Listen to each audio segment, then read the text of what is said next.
There are so many interesting, horrifying, or downright weird things in this big world of ours. Each week, we'll bring you a new true crime story that has little to no coverage in English. Let us do the translations, so you don't have to.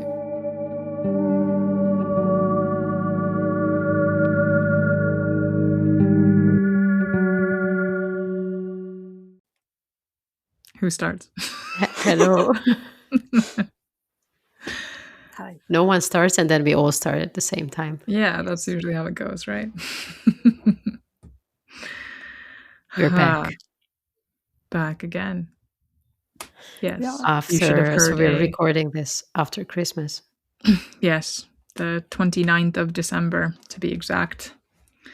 Last recording of the year, Oh yeah, assume. probably. True. Yeah. Yeah, unless we really want to get one in tomorrow or the next day, but I doubt it. I would We need could to do get research. like 5 more in. Yeah. Yeah. Oh yeah, I have an interesting like prompt or whatever, because like I was getting ready for, because we'll also record a news tangent, I guess, after this too. Oh, possibly. Oh, are we? Okay. I don't know. I might have. Yeah, maybe.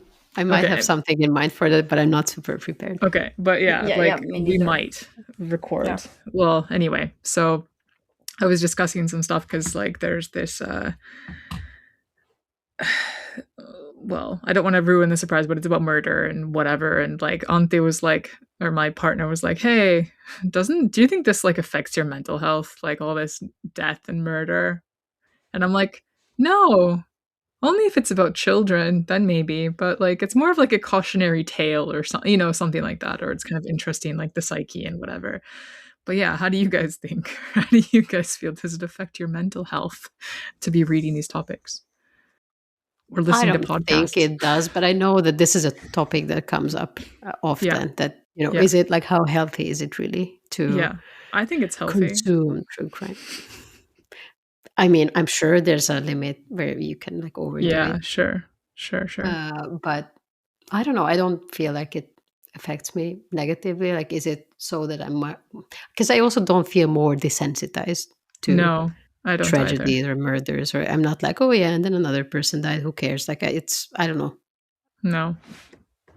And I feel like it's also you're sharing the victim's story too. That's what I didn't say last night, but I was like, yeah, that's also kind of important as well to share the perspective of that, or like the family members, or the people left behind. I think that part is the one affecting mental health also. Yeah. Thinking about how horrible it is. Mm-hmm. How horrible it would be to lose someone to a homicide. Yeah. As a homicide victim. Yeah. So what do you think, Petra? Does it affect you? No, not like there's a limit. Like if you would be reading about it all the time, then I would say probably yes. But for me, it's more like, I guess, trying to understand human behavior and also like the systems around it, like how we try to build systems that prevent it. Never succeeding, but maybe something like, I do think that having laws and law enforcement and courts, if there weren't any, we would have more crime. Yeah. But, my like all topic these also, aspects. Yeah, the topic or like the story I'll bring also kind of definitely covers that aspect. But yeah, anyway, so woo. Yeah, you'll hear that on the news tangent. I'd say that the part that when there's huge injustice, like that a murderer didn't get any punishment for their actions, maybe that's like when you feel that this world is unfair. That maybe makes me most desperate. Feeling or wrongful convictions are also pretty folly as well. Also like the other end. Yeah, I mean, sure, that's true. But also I feel like those are also the cases where it's especially important to talk about them. So people kind of know that this happens. Yeah, I think we're kind of doing a service for people to kind of like, I mean, like we kind of like the few listeners that we have, that are like, I was listening to a morbid episode and there were some, people leave comments on Spotify and whatnot. And like one person said, oh, I wish you would do more international cases, not just US cases. And I almost left a comment because there was someone else was like suggesting a podcast, and I might even go back and just leave another comment. But anyway, but this person was like suggested a podcast, and I was like also almost going to suggest ours because it is important to also share international cases and cases that have never been covered on these big ass podcasts, like where they have like hundreds of thousands of listeners per episode. Or there are a few international ones that always get covered in bigger podcasts, and they're just kind of recycled all the time. But I mean, it's not like I would expect people to dig into these like very like not too well-known cases from other countries, but it would be but I think it's kind of nice that we do this and kind of see that there are similar things happening across countries, or what are or are there differences? And I mean, it's biased, of course, because we each pick the stories. So it might be that I'm picking certain types of stories. Yeah. And that's, a bias in itself. Like, of course. Yeah. I don't know. I was trying to come up with examples that because I feel like there's not that many serial killers in Finland, for instance. That's something that is disparity between the US. If you compare like the amount of serial killers covered in the States versus in Finland, I think there's maybe like the serial drowner or whatever. There's the serial like, strangler, like axe murder. Like, so basically there's maybe 5 or 10 that I can maybe come up with or something. But yes, there's a smaller population. Just hiding better. Yeah, it could be. But like smaller population and stuff, of course. But then there's also the theories that, part of the reason why Pacific Northwest was such a hotbed of activity for serial killers was the smelting plant there. Like in Tacoma, they used to have like this iron refinery or like this metal refinery. And so some kind of like toxic. Yeah, like there would be a lot of heavy metals and like lead and shit in the air. And I think even like recently, because you go down there and like the waterfront in Tacoma, and they've redone it. Like they've completely had to dig out the soil and do all this stuff. And now there's like a shopping mall and some nice apartments and stuff like right on the waterfront. But before that, it was like fucking toxic as shit. And so you have all this gas and air and stuff like escaping, and then people are breathing it in, and then you have like leaded gas is another thing. And so there was like this kind of theory that that's one of the reasons why there were so many people, because they have like maybe they had a traumatic brain injury plus all this toxic shit that was fucking their brain up and making them insane. And then that's the reason why in the Pacific Northwest there's so many. Yeah, and I don't know, like once there are quite many, like is it gonna kind of trigger more? I'm not saying that if you're reading about serial killers, you're like, oh, that sounds great, I'm gonna try it too. But if you have a predisposition for it, it might trigger something in you to be like, I like how this guy gets attention. Maybe you're a narcissist or something. Yeah, the attention part especially. Yeah.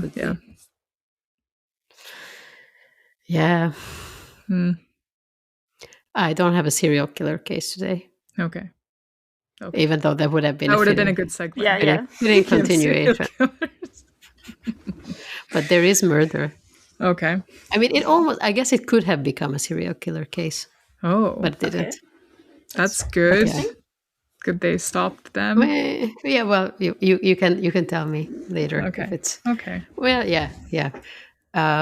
But there are some elements of the story that reminded me a little bit of Petra's curry murder case. Like not like small elements. So it's not about eating people. And I was about to say, is it gomba paprikash or some other like purkut or no? So it's not actually food, like not strictly food related, but you'll see what I mean.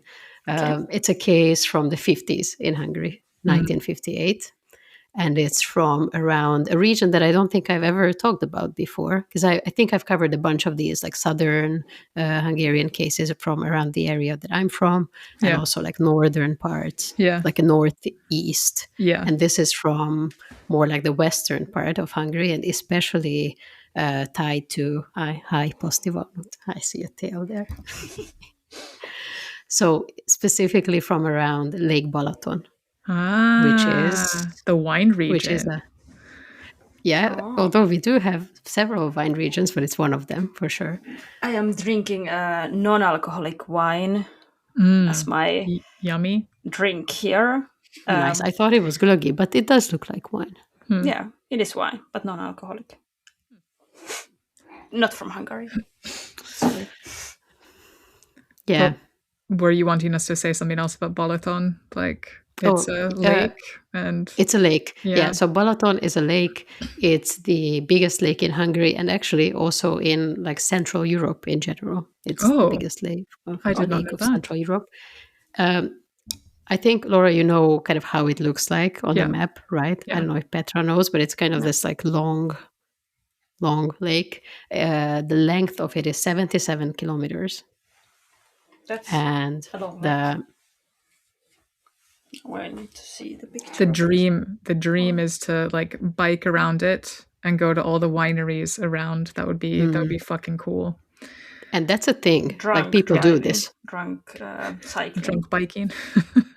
No, but people actually do this. That they like. I think there's a bike route around the lake, right? So you can bike around it, and it's a very nice area. I remember it from my childhood as this like typical vacation spot that we would go there. Like not necessarily every summer, but pretty often. And it was still this like affordable place to go for your summer vacation with your family. So there are all of these like cute little towns around the lake, and beach, and like nice little restaurants, and it's a nice area. Nowadays, unfortunately, almost the whole coastline is owned by some oligarch, like probably by the same person. Surprisingly, so it became really, really expensive. I think partly because of that. That's not the only reason, of course. So it's kind of nowadays it costs about the same to go there for vacation, like if you would go to Croatia or something like that. So not the most affordable, even if you're. So you have like resorts or something there nowadays? Like hotels. That too. But even these, like, there are not really too many public beaches left. So almost all of them are, even if there's nothing special, you still have to pay an entrance fee. And the food in the restaurants, it's super expensive. It just reminds me of that Instagram post I sent you and Petty or whatever, like about the guy going to the Christmas market in Budapest. And it was like, oh my God, that was crazy. The guy spent over 100 euros or something, or like, I don't even know how many fucking forints that this guy spent, but it was like, holy shit, just for basic food, like, okay, a corn dog or like a sausage and a funnel cake and, some whatever, some stew or something like that. And it was like, oh, this was 26 euros, not bad. Oh, this was 30 something euros. Oh, this, like, what the fuck? No. In Hungary, it's crazy. Yeah. It's like such a ripoff. All of these markets, and I know that they are expensive everywhere, but I feel like that was insane. I thought that the 10 euro porridge in the Helsinki Christmas market was a ripoff, but 10 euros. Porridge was 10 euros. Yeah, but they are special. They have all this stuff on. It's not like just porridge. Oh, I was thinking like rice porridge. Oh, okay. Yeah, I think it's like rice porridge, and then it has some spice and something and like, I don't know. Berries or something, some toppings. Yeah, I think one was like glöggi flavored recipe. Okay. I'll stick with the basic cinnamon and sugar or kiseli and risipuro. By the way, this is off topic, or like not so much, but I tried a very interesting type of puro for, I guess for Christmas. It wasn't specifically for Christmas. I just saw the recipe and I was like, this looks good. It's almost like risipuro, but it's made out of like ruokakaura, so like oats, but the whole grain, not, like rolled oats kind of would be the equivalent? No, not even rolled, like the actual, like full grain. Ah, okay. Non-rolled. So it kind of looks like barley or something. Like it's kind of looks like barley, yes. Yeah. And you have to cook it for a pretty long time, like a risipuro, kind of like 45 minutes or something. Yeah. But otherwise, same method, very good. Okay. Highly recommend it. Did you? If you have a lot of time. Did you do like Oatly and whipped cream, or how did you? So I just first some water, and then I think it was half soy milk, half oat milk. But I think the recipe was just with some barista oat milk. Yeah. But I guess like whatever. And then I didn't mix anything else in it, just like basic puro. Yeah. Okay. Some berries. Yeah, that that could be maybe better for glycemic index or whatever, or than rice porridge. Yeah, I'm sure it is. And also for environment. True. Oat is better than rice, I believe. I can send you the recipe. Yeah, sure. Yeah, it's not very complicated, but it's good. It was very, very good. Yeah, I have my rice porridge recipe down pretty well, but yeah, I would give another one a go, I think. Yeah, I mean, this is, I guess, like you can consider it a healthier version, but I do like oats, so it doesn't have to be. It doesn't taste healthier. It tastes good. Okay. Anyway, so Balaton nowadays not very affordable, but I know that this area has also been a pretty popular holiday destination for people from Germany, because I think like they were allowed to travel to Hungary also from the eastern side, even when it was not allowed to travel to other places, but Hungary was one of the places where they could travel to. And even nowadays, I think it's kind of popular among Germans. Yeah, because isn't it like people on the west side of Hungary, like, I mean, our coworker who is also Hungarian, he speaks German. I think they kind of like learn German as a second language or third or whatever, like Austria. In schools. Yeah. Because the like country right next door on the west is Austria. So because of that, yes, it's pretty typical. And also, of course, a lot of Hungarians go there to work. So even if they still live in Hungary, they might, just cross the border every day or, Yeah. So there's a bigger kind of German influence overall. But yeah, so Lake Balaton, and also another metric, 600 square kilometers is the surface area. It's a big lake. That's a big lake. I will be there one year or day. Yeah, and we need to do the cycling around the lake. It's great. Fuck yeah. If you don't have a Hungarian salary, then I guess it's better. It's more affordable. Yeah. Anyway, 1958, summer, August 4th, actually, the first thing that happens in the story is that a 25-liter metal can is discovered floating on the lake. Yeah. Oh, no. I already know where this is going. Okay. And so it was spotted near the shore of Balatonberén. This is one of the towns around the lake. And first, a woman who was working in one of these like fish restaurants went to the lake to do the laundry. I think it was kind of typical to do some of the laundry there, and spotted this metal can. She asked someone to help her fish it out. The explanation that I read for this was that she was thinking that, oh, that might be useful for my, palinka making plans, or like generally people, how they start making palinka, this homemade Hungarian spirit. Yeah. Yes. They start collecting the fruits in some cans. So she was like, that might be good, or at least in the articles that I read about this story, this was mentioned. So then someone helped her kind of fish it out. They looked into it. It smelled pretty bad. It smelled like, what do you think it smelled decomposition, like? Maybe? Yeah, like rotten meat, something like that. It didn't smell good. So they were like, so maybe it's not a good candidate anymore. Yeah. So they were like, let's put it back. Not into interested. the sea, I mean lake. What? Yes. It smells bad, like, let's put it back. Yeah, just cover it up. Just, like they were like, not my problem. So they put it back. Did they open it? They opened it, yes. Oh. No, they opened it, I think, or it was maybe not even fully closed, so they could see that there's something rotting in it. So they put it back. But then pretty soon after, someone else. Or human soup, or...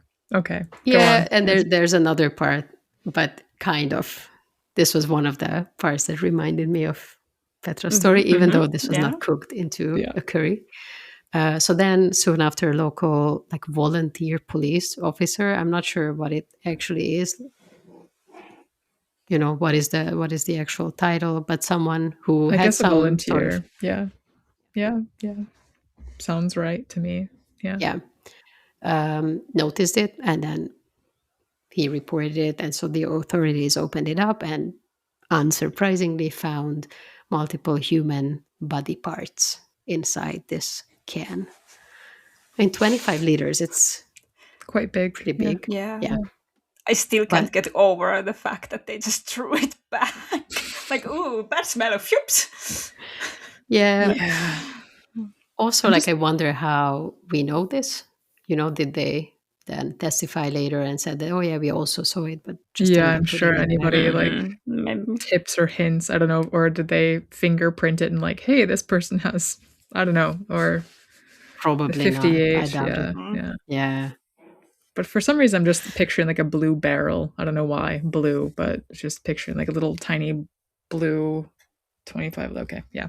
Maybe. Yeah, I just know that it was a metal can. So, body parts. And there was kind of a list how the police described what kind of parts were found in this can. There were several sawn sections of femur bones, so kind of cut up femur bones, large pieces of skin, fat, muscle tissue, parts of the abdomen and back, a left breast, and other torso fragments, something from the genitalia area as well. So parts, not a whole body. There was no head, for example. So it was a woman, or there were parts of a woman. So yes, it was a woman. Then or a very large male who had breasts. You don't know. We're not discriminating. It was a woman. They were Okay. able to tell. So we know that this is a woman's body or part of a woman's body in this can.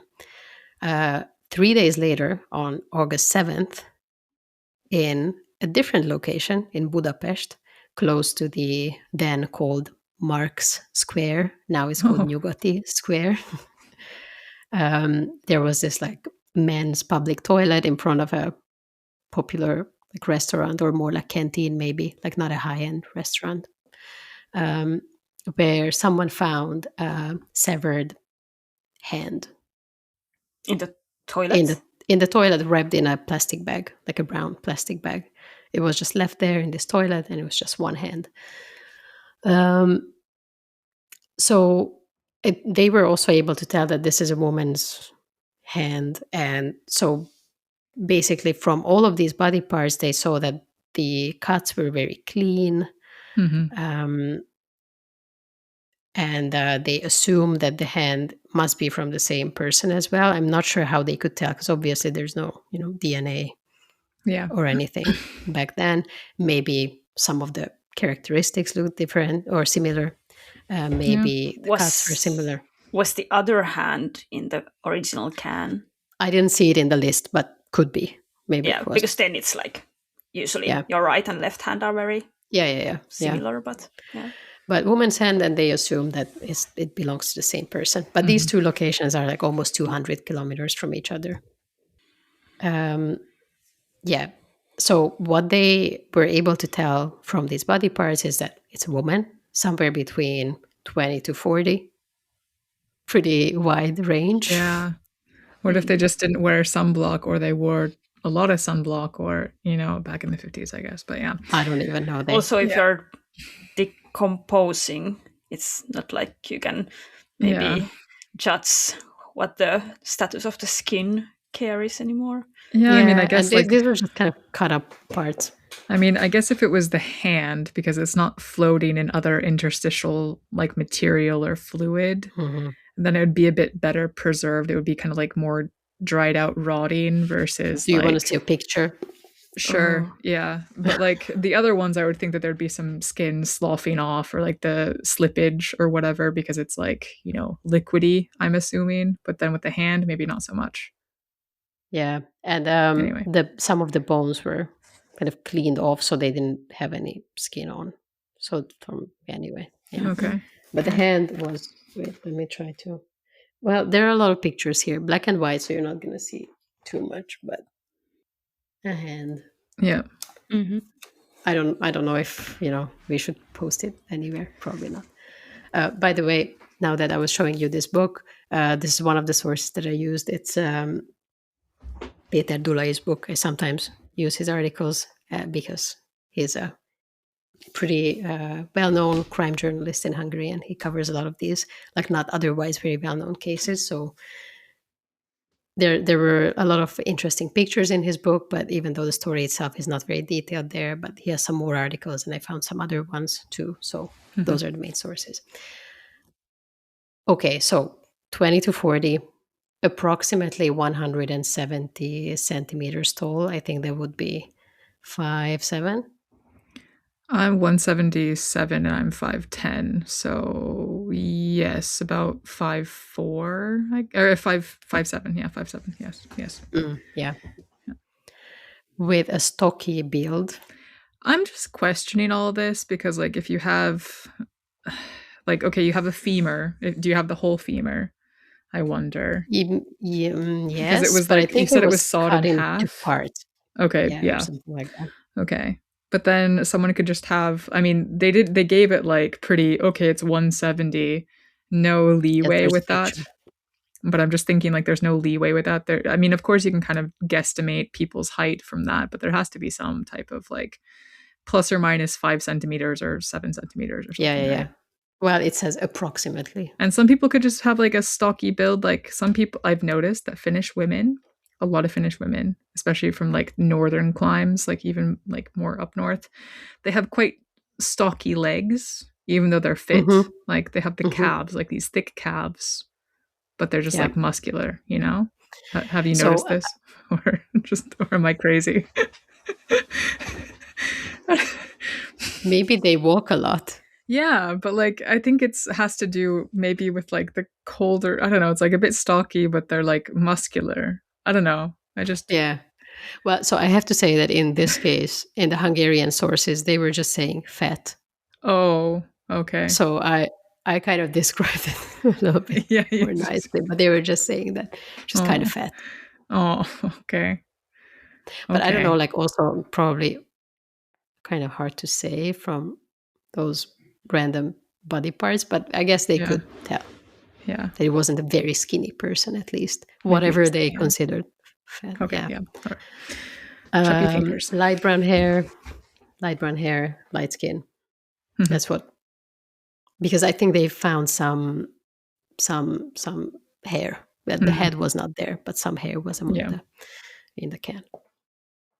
So based on decomposition, they estimated that the death occurred 2 to 3 days before this can was found. So, still spent some time in the water. In August. Not a and very it could long be time. Fucking hot there. So, okay. Yeah, like plus 40 or 30, 40. Maybe not plus 40, I guess, but 30. Metal can. Yeah. I guess the water temperature maybe cools it off a little bit, but not much. Okay. Yeah. They also determined that the body had been dismembered with a small knife that was pretty sharp initially and then became more dull towards the end, which is what they saw from the cuts. Yeah.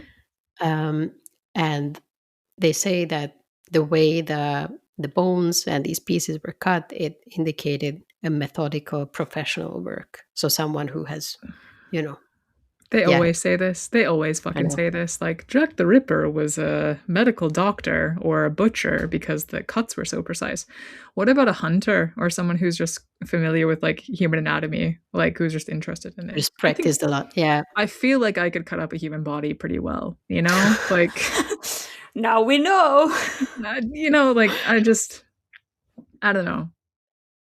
Like, I have basic anatomical knowledge, right? I'm like, okay, I'm going to cut through the vertebrae, not into a vertebrae, or, this type of stuff, or like on the joint. I know, this is to be a medical professional. Yeah. To do that. I'm just telling that I would have no idea. So if you find a cut up body, it is not me. It's not better for sure. I mean, I don't know if the body is me. Hopefully not. But I mean, yeah. Well, they said here that the perpetrator clearly had anatomical knowledge. Okay. which now we know that Laura has. But I mean, you could also just look at like Grey's Anatomy book or some other type of anatomy book and be like, okay, that's where the two bones. I have studied anatomy for that's where the radius medical and interpretation, but still, but I just need to know the names of body parts, not how they are attached to each other. Yeah, but 50s in Hungary, maybe it was less common knowledge, I guess. Maybe. I don't know. Anyway, this was the assumption. But more importantly, what kind of gave it away that it might be someone who is somehow related to some medical field is that they found a surgical thread among the body parts, which was like they were not sewn together, but they were tied together with the surgical thread. Okay. And then put into the can. Okay.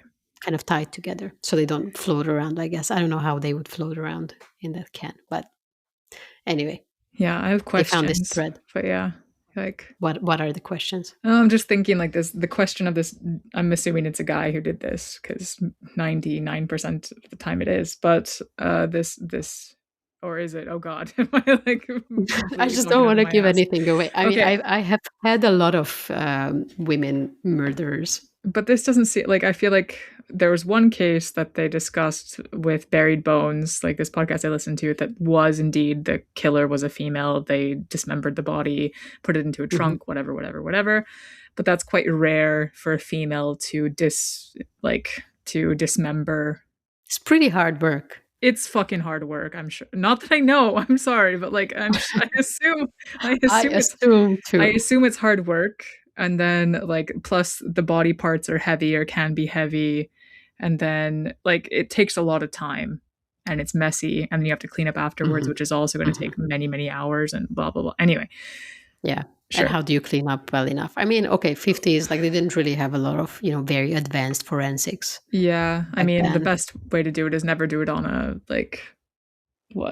wooden floor where there's like any seams or anything like that. Concrete is also good. Well, anyways, like, but my question is like this person, did they want the body parts to be found because you have the hand found in a dumpster in a bathroom? Sure. That seems like, who would go digging through a dumpster for one?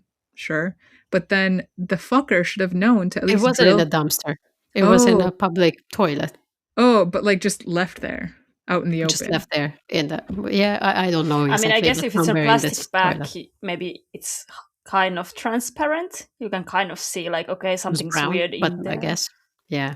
Or maybe you were like, oh, there's a plastic bag. Let me see what's in there. And then you're like, let me throw it away. And this feels like, there's something that's kind of weird in here. But like, anyway, I'm not blaming the hand finder. No, the hand finder did a good job. But like, if you want, I think this person wanted the body parts to be found because why didn't they drill holes like into the barrel for it to sink? Because I think they didn't. Maybe they were just stupid. I don't know. Yeah, but then if you have some surgical, it sounds like they wanted it to be found. Yeah, I think with this barrel, it's the same thing because then they would have made sure it sank because it didn't go down to the bottom and then float up to the top. What if it? I guess, yeah, I don't know, because I was thinking like, was it so that it did sink and then as the body started decomposing, some gases were released and that's why it floated up? But usually that happens like with bodies that when you sink a body, like the gas is within the cavity. That's why you should like stab the cavity or whatever. So then like the gas is released. But then with this, like if you have just a container that already has an air pocket in it, what else is that gas that's going to be released within that like air pocket that's not really going to do much? So it's already floating. I don't think they got it to sink and then it floated. So it's annoying that we don't have a picture of the can. Yeah. Or I guess we don't. Wait a second. Well, there is a picture actually. So it's like an oil can. Yeah. Okay. Like, I was picturing like a small oil drum or something. Okay. Yeah. Okay. I don't know. It looks like a box. Yeah. Doesn't even look that big. No. I mean, 25 liters is like the garbage like underneath the sink, right? Approximately. Like, it's not that big. Yeah. Okay, so they found this surgical thread. Yeah. And and they started looking into it and found that this type of thread was used by medical professionals, unsurprisingly. And it was produced only by one factory in Hungary at the time. I also don't think there were many factories that produced surgical thread. Yeah. And not just human doctors use it, but also vets. But they found some knots that were tied on this thread, and that didn't look like a knot that a veterinary practitioner would use. So they just assumed that it might be a human doctor or someone who, basically I guess, tying stitches or something is like the certain knot they use. Okay. Which is kind of stupid. Why did they do that? Yeah, that's what I'm like. Yeah. Okay. Yeah. Yeah. So anyway, they had this idea that it might be a doctor, human doctor, who did this, maybe. They didn't know for sure, but kind of narrowed down the suspect pool a little bit. Starts from somewhere. Yeah. Then they started an extensive search of the lake. They had a long net, which was 200 meters wide and 1.5 kilometers. No, wait, what did they do?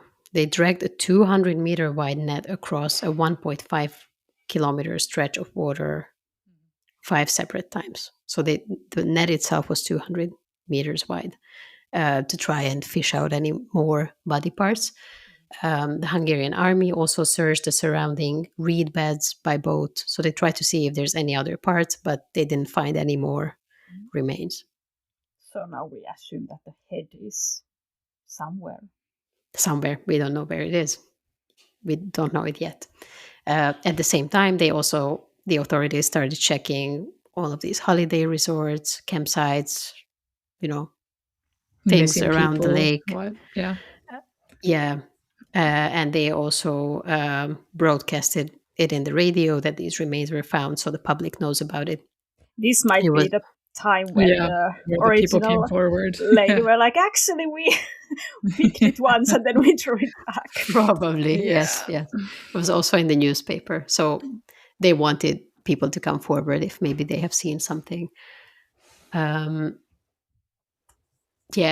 also say that there was a biological research institute in the area that was able to confirm that the metal can was likely thrown into the lake at the location where it was found. I'm not exactly sure what kind of tests they did in the 50s to draw this conclusion, but they said that it indicated that the perpetrator might be, from that area or like familiar with this area. So they started then looking specifically into the surrounding counties, like not just locally, but kind of in the surrounding areas, and checked, all sorts of reports of missing women from those counties to try and see who might have been reported as missing, because they didn't know who this body was. Any questions? No. Yeah. It's pretty straightforward. So the next thing that we find out is that some witnesses start coming forward on August 16th. So just a reminder, original discovery was 4th of August. Now this is 16th of August. 4 witnesses come forward. And they say that 2 days before this can was found, they had seen a car parked near the shore. It was a Fiat Topolino car. Okay. It was parked near the shore. A man was sitting in this car. And I think why it stood out is because when he noticed these people, he suddenly drove off at a high speed. Not suspicious. Yeah. So although these witnesses remembered the license plate incorrectly, the police checked every registered Fiat Topolino owner in the country. Which I feel is very few, because I mean it's during communist times that like there's not many people having a Fiat, I would assume. Yeah, but I don't know how many people had it, but probably not, tens of thousands of cars. So this process brought several names into focus, and one of them was a 60-year-old physician named Dr Frigyes Susszer. Okay. The occupation matches the profiling. Yes. So this seemed like maybe, potentially a good match. What they find out about him is that this doctor had recently moved from another town, Nagykanizsa, to the town of Pacsa, which is a small town close to Lake Balaton on the western side, or like west from the lake. The bigger town that he moved from, or city, Nagykanizsa, it's closer to the Croatian border. So he moved there with his 17-year-old stepdaughter. Okay, I thought you were going to say wife, and I was going to flip the table, but okay. Oh, it's a bit worse. So it was his 17-year-old stepdaughter, Jolán Tótpál, who is the child of his second wife, Anna Franyó. So, and curiously, Jolán's physical description kind of closely matched that of the unidentified victim. She was strong-built, fair-haired. So, seemed like maybe there's something here. Let's figure out if we can reach out to Jolán or not. So they start investigating this line, and the investigators, look into where is Jolán. Like, let's see, is she around? Let's talk to her. But then they get the information from this town where they were registered into, where they just moved recently with the doctor. They found out that she just very recently deregistered herself from the town on August 26th, actually, and kind of reported that she's moving back to Budapest, or not back to Budapest, but to Budapest. So as a result of this, the investigators were like, well, then she's fine. No. Did she deregister herself, or did someone do it for her? Yeah, that would have been a very logical question to ask. They did not ask the question immediately. So this is like kind of end of August by this point, and then 9 days later, so they kind of stopped investigating this Dr. Susszer. They were like, well, probably not him. But then 9 days later, his name surfaces again, because we find out that, wait, what? 9 days later compared to what? Okay, maybe not 9 days later, but I guess like 9 days after they found out this information about Jolán, on September 20th, so this is already like almost 2 months after the remains were found, we find out that he committed suicide. He injected himself with massive quantities of morphine and some other drugs in a hotel room in yet another city. Not too far, but not the same towns that I've talked about before. And it was a huge amount of drugs. Apparently, should have been enough to kill several people, but he survived for a few more days and then later died in the hospital. Wow. Okay. So, yeah, there's more, but I feel like you want to ask or comment. I don't know. I could go like, I just feel what happened to the wife, the second wife, whose mom, this girl, like, who was the mother of this girl, 17-year-old, okay, girl. Yeah. Yeah, where is she? And I just feel like this whole dismemberment thing feels a bit like you're trying to cover something up. So I feel like maybe was there some type of, I don't want to say like, incestuous kind of thingy Madoo Bob going on, but that was where my brain went first. And so like maybe she got pregnant or something and he ended up killing her, dismembering her, and that was where my brain went. At least. Yeah, so we find out a little bit more about this next, because obviously now they are like, well, this is actually suspicious that this guy killed himself. So let's maybe look into it again. Let's circle back. Yeah. Yeah. Sorry, where was I? Lost my notes. He just killed himself. Yeah. Yes. I just scrolled down for some reason and then went to another place. So they also find out at this point that actually it wasn't Jolán who deregistered herself. Oh, surprise, wow. surprise. It was a 60-year-old man dressed in a light wig and a fat I think suit he and just went filled into out. the... I mean, think I he just guess filled out the like paperwork and like kind of took it there or whatever. yeah, like not everything is required to be done by the actual person. Yeah. And then, the investigators, when there, someone said, oh, well, it's here that she is not living here anymore. And they were like, sure, sounds good. Yeah. Okay. So next they started questioning Dr. Sussr's ex-wife, or not ex-wife, I guess still his, well, he's dead now. But anyway, second wife. Yeah, widow. Who told the investigators that Jolán, her daughter, has been having a romantic relationship with this guy. I with her husband. say that's bullshit because I know. she's underaged and groomed. Exactly. And this is actually... And even if that was true, it's like, yeah, but you are married to him and she's your daughter. Yeah. And so the whole story... I would be like, he's raping your daughter, sexually assaulting your daughter. Okay. Yes, thank you. Thank you. On. This would have been exactly my point here, that in all of the articles that I read related to this story, they all just say that she was having a relationship with this guy, like it was an affair. She was his lover. This is how it's portrayed everywhere. And I'm like, she was a 17 and there's a 60-year-old man. And this has probably been going on for way longer. Daughter? Yeah. Yes.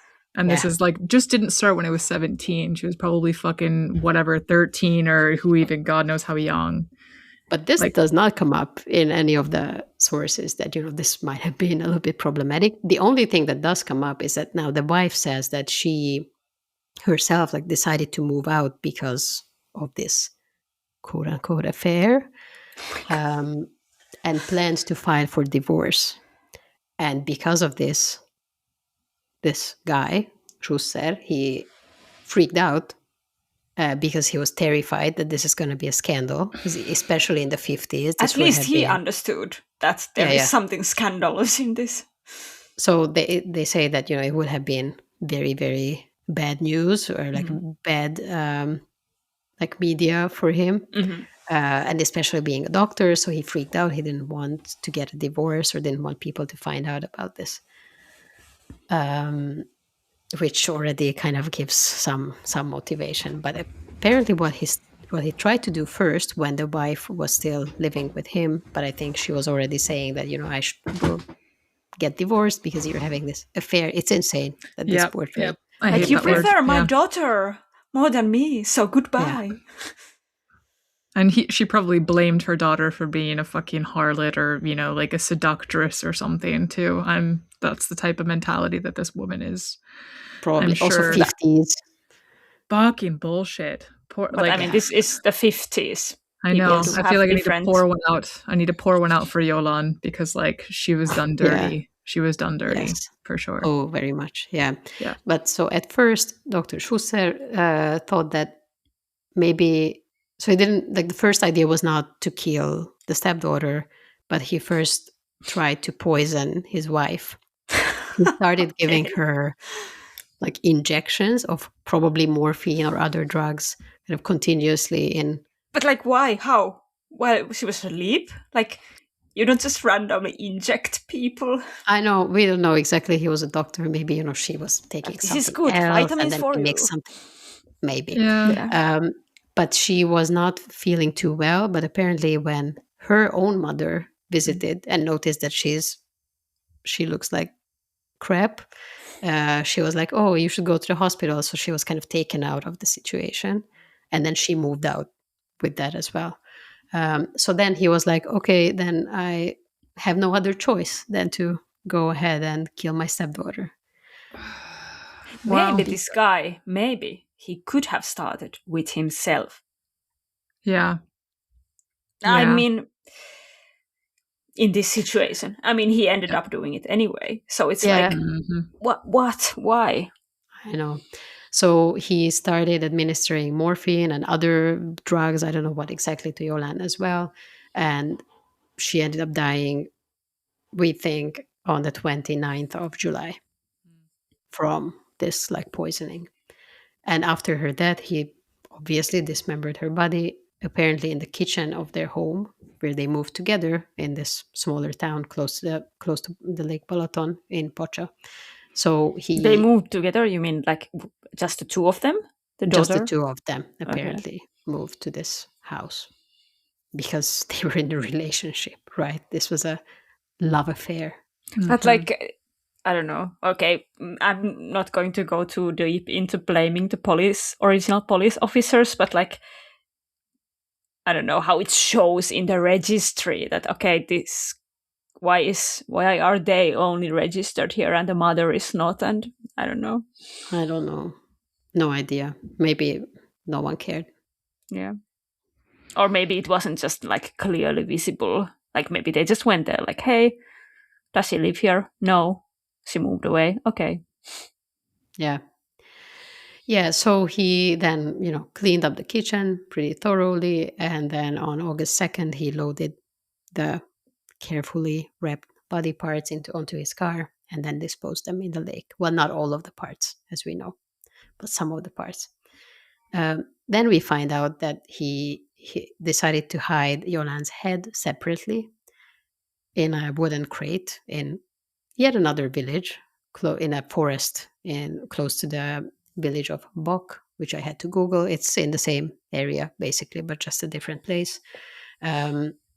He hid it under a big stone or rock and kind of dug a hole, put this crate there with the head, and put a rock on top. I wonder how they found it. Maybe some. I think he confessed. Oh no, he did. Of course, he didn't confess. Of course, he didn't confess. I'm like, how did they get this information?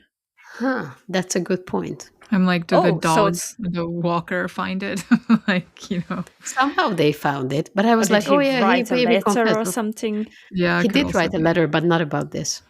So now I'm so confused about the placement of the body parts now, because he was obviously wanting to avoid a scandal, so then that would assume that he would want the body parts to be hidden. And he's also thinking that I think it was just a fuck up on his part. He wouldn't care if the body parts were found because the head is missing, so he thinks therefore you can't identify the body without the head. Yeah. The assumption is that so maybe he thought that this can will not float, and that's kind of good enough. But then once it was found, I don't know, he still had some of the parts. I don't know how he still had the hand. But they assumed that it was he tried to misdirect the investigation, and that's why he went to Budapest and left the hand there. Yeah, could have been that too. Not so tied to the area. Yeah, I could have seen that too. Because that's a weird part. Yeah, I think the hand was definitely a diversion, because placing it somewhere seems but the can, I find it funny, or not funny, haha, but I'm just thinking that maybe if you're going to dispose of something in a lake or throw something in the lake, it's probably going to be at night. So maybe he threw it in the lake. He didn't see that it didn't sink or something. But then some people still saw him parked near the lake. I don't know. Maybe it was during the day or something, maybe waiting for nighttime to fall. I'm just wondering, how could you not see that it's not going to fucking sink, you dumbass? That's why I was thinking that maybe it did sink. Yeah, maybe it sinked for a while and then whoops, or I don't know. I don't know. Because also just imagine people were like, oh my God, a metal can. Maybe I can use it for, Yeah, but I'm not buying it. If there's an air pocket in there for the gases, it would be... I'm not buying it. I don't know. Not buying it. I don't think it was airtight. Yeah. Then I guess if it wasn't airtight, then I think then it's just some kind of random can. Yeah. Yeah. Okay. Then I could see it floating afterwards. Yeah. But then, because I think when they got out the can from the water at first, they already saw that there were some pieces kind of. Yeah. Okay. Out. So now I could see, for instance, if I'm just imagining, so it sinks. It gets tilted over, and then there's an air pocket that kind of forms with the gases, and then it floats after that. Okay, sure. Okay, I can buy that. Still, why not just bury it? I mean, or punch holes in the fucking can so then it doesn't actually float. But, I feel that he wasn't too I mean, with the thread, that was a fucking stupid call too. Like medical thread. Why tie the pieces together? Like, what the fuck? I mean, Also, he probably didn't want them to escape, probably for them to float separately, maybe, but still. Yeah. But based on the dates, it sounds like he has deregistered her only after the body parts became news. Yeah. Let me check like, back oh no, on the 26th. They were found on the 4th. He deregistered on the 26th. So yeah. Because I think he started panicking. That, okay, so what should I do? overall, this sounds like he didn't have a good plan. Like his only plan was to kill her and then somehow hide the body. But then it sounds like he has just come up with these ideas as it proceeds. Yeah. And then he apparently also the weirdness and kind of like flaws in the plan, which didn't properly exist. Yeah, I think when he realized that this might cause a scandal, then he started, he making a bigger scandal for himself. Yeah, becoming the subject of the scandal even more so. So after she was killed, he told his wife to return home, like asked her to return home. And I guess when she did, I don't know if she moved back or they just met, but she went to the house where they lived. Like, your competitor, your daughter, is now gone. Is gone. Yeah, she's gone. It's all good. We can be married again. No scandal. The wife noticed that Jolán is obviously not there, but her stuff was. Her stuff was there, pegged into a crate and put it in the attic. So it's not just like they were even left there in the apartment. They were like pegged up and put into the attic, and she found it there. So she's like, that's suspicious. So Susszer refused to say where she was and just, kept telling his wife that, stop asking about her and do not report her missing. Your daughter. Stop daughter. Yeah, your missing daughter. She's gone. She moved away. She decided to move out. It's all good. Do not report her missing. She did registered to Budapest, so... Yes. And somehow he assumed that this will be enough of an explanation. Didn't even hide her things. So, well, obviously, after a while, he realized that this is not going to work out because, of course, then the police started asking about him and everything. So he did commit suicide, and he wrote a farewell letter where he was kind of begging or pleading with his wife not to search for Jolán and to kind of just, do not report it, do not search for her. Forget that you give have a any daughter. Explanation. Yeah. So he was still, very scared about the story being exposed. And then he apparently also kind of explained his suicide because, like, with like having prostate cancer or something like that, which was apparently not true because later, after he died, there was an autopsy and he had no cancer or anything. He tried to save his name or something. Like, I totally didn't commit suicide because I did murder and sexual abuse on a minor and whatever my crimes are. But I just had cancer. And I don't know how he thought that, well, I can explain to all of these people that I had cancer. She just moved out. It's totally fine. Nothing to see here. My name is clean.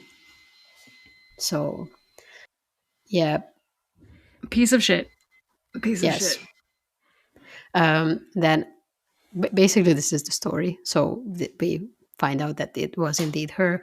A few other kind of interesting things. So there was speculation later on that kind of when people started, talking about the story or kind of processing it, writing articles. There was a book about it where apparently, I didn't read the book itself, but it was mentioned in the articles that it was speculated that this doctor himself might have been a morphine addict or might have been I thought that too. Abusing drugs.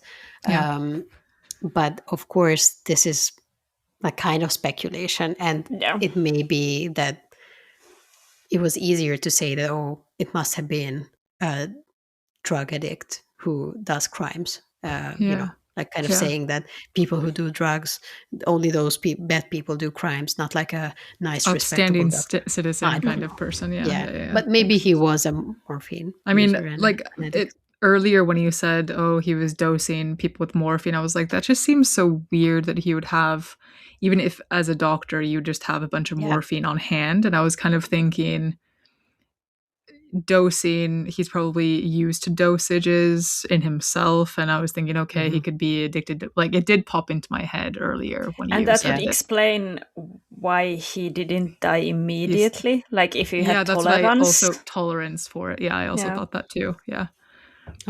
That's true. Yeah, so probably, it's a likely explanation, but we can't really prove it. But I mean, maybe, like, I don't know, I've heard from people who have been in surgeries and had like morphine after that you are quite like high when you get morphine. But of course, when you use it on a daily basis, it's not the same kind of high, I suppose.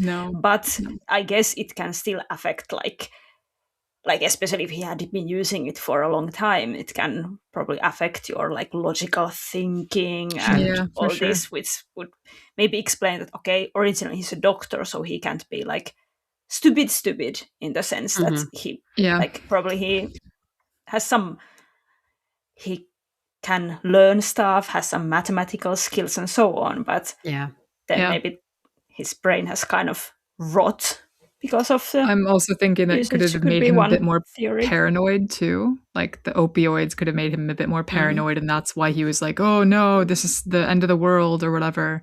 Because he couldn't think logically anymore, and his brain was indeed kind of a bit mushy from the morphine. It's possible. Not giving him an excuse at all, like obviously. No, of course, but I mean, like, it kind of excuse how, like, it's stupid. Like all these actions he takes are very illogical to me. Yeah.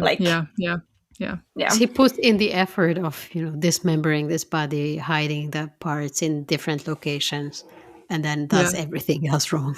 And I just didn't understand why he was dosing them with morphine, because like you would just give them straight out morphine, because then you would build up a tolerance. That's what I didn't understand too. Like, I think it wasn't just morphine. Maybe it was some other drugs too. But okay. I don't know, and I don't know how long it took. But it was kind of described as not like a one time. I mean, also he could have just killed her with some drug cocktail or something, poisoned her in such a way that he could have,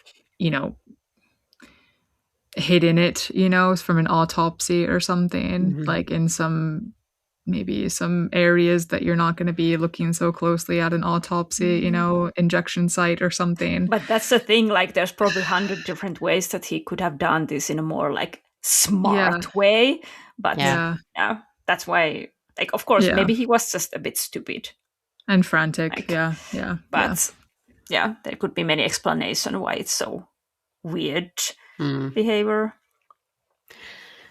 One other interesting part of the case is that, so of course, like we already discussed, in the 50s, they didn't really have any high-tech forensic methods to look into things. But one thing that they did to identify the body was this kind of, what is it called? I don't know if it has an official name, but it's kind of picture, like overlaying technique, where they took a picture of the skull and also a picture of the victim that they assumed is the victim, and try to like overlay the two perfectly to see if it matches. So we have this photo of her in the book. That's not creepy at all. Okay. It's very creepy, but it looks like it's a pretty good match. Also, there's a picture of the head, but it's all black and white. Yeah, but I was... okay, so bad. It was so decomposed that, because I was like, wow, he took all the skin and all the stuff off the skull, but I guess no, I think they did that. Yes. Last creepy detail. So this crate where the head was, he apparently also put a comb and some flowers into the box. Okay. Fuck you. Fuck you. Yep. But I mean, that's the thing, like... She's his lover. in his mind. He feels guilty for it and blah, blah, blah. Having blah, to kill her because of his own name or something. It's just... Fuck him. Very sick mind for a reason or another. Yeah. So that's basically the story. But like really my main point here was that why is no one saying that that this was a child who was probably... I know it happened in the 50s. Yeah. But when we cover the story now, I think it should maybe be mentioned. It should reflect that, like modern day, like we did, just saying that, fucking grooming was definitely part of the deal. And when did that begin? You sick fuck. When did that begin? 60 years old. Yeah, that's crazy. Yeah. So that's why, because he tried to kill his wife too. That's why I was like, well, I guess could have been a serial killer. I was really expecting him to like, okay, you can come back to the house now. Oh, you're asking questions. Oh, I'll kill you too. Like I was waiting for that at least, like for him to kill the mom. But yeah, I wish they could have. They didn't miss the important detail of maybe she didn't deregister herself and then talk to him. So he had all that time to actually, quit and not get... they dropped the ball on that one for sure. Yeah. Well, this was an interesting case still, I think. Yeah, for sure. Yeah. And I understand also the connection to the previous Curry murder cases. There were basically parts. Just except body parts. In the Curry murder there weren't no body parts. Just exactly. Yes. Story of those. But somehow, because I was browsing through this book, and then I was like, oh yeah, a little bit similar in a way, not really, but the body parts, and that the hand was found kind of in the toilet of this restaurant. I was like, yeah. But thank you. Thank you. I guess next one will be me. Either News Tangent or Laura. Oh, yeah, true. I think it'll be News Tangent next, but then after that, it's me. And I haven't decided what I'll do, but... Yeah, that's okay. Since we mix up the order at some point, I don't know when, but this was not the original order. Yeah. But then I skipped one at some point. I can figure it out, but yeah. But you're next. I think now this is our new order. Yeah. I think I love that. New order. This was not a paid ad.